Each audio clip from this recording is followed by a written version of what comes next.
So for me, being an activist and being a priest are very much together. If I'm not connecting altar to street, I'm not doing my job. So for me, it's very much important. I've always been that way as a pastor, somebody who says, yeah, I can talk about God, but I have to also act it out. Being led to this call is unique in the sense that I didn't get any kind of specific call from God in the sense of invitation. It was more of a sense of a feeling that I had inside of me to want to serve God's people. I designed a course called African American Spirituality, which had never been taught here before. And so I designed that class and brought that class to campus, and I've taught that about 4 times now. And it's been a wonderful experience of helping our students of different faiths understand the gifts that people of African descent bring to our country and to our church.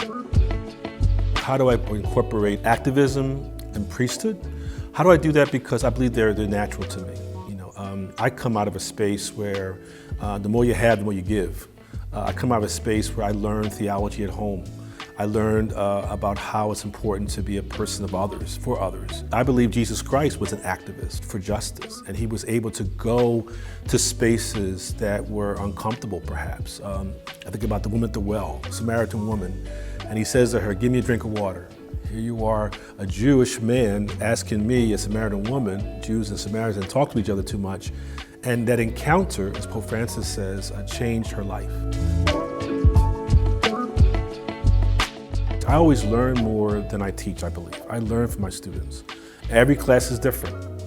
Every experience is different. And when I get my students to a point where they feel very comfortable asking questions, very comfortable wanting to know why, even comfortable even disagreeing and be able to go deeper in understanding, that's when I believe I really have reached a point where my students are understanding the importance of these conversations, especially today, and especially in DC. We can't avoid tough conversations. We have to have them, especially in theology, that are important to have so people can learn from each other.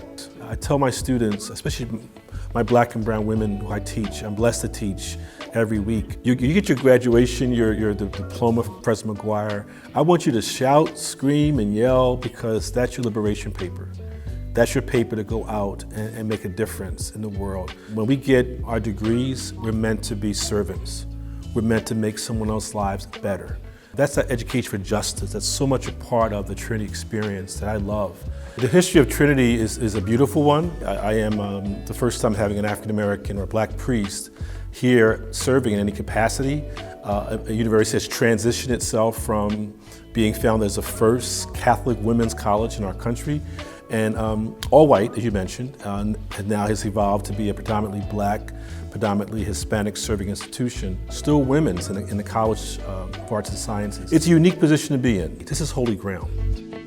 This is sacred. Founded Trinity to be a space for women to be empowered. And I know as a Black man, if the story is told correctly, Black women have always been the background and the support of our families and of our church.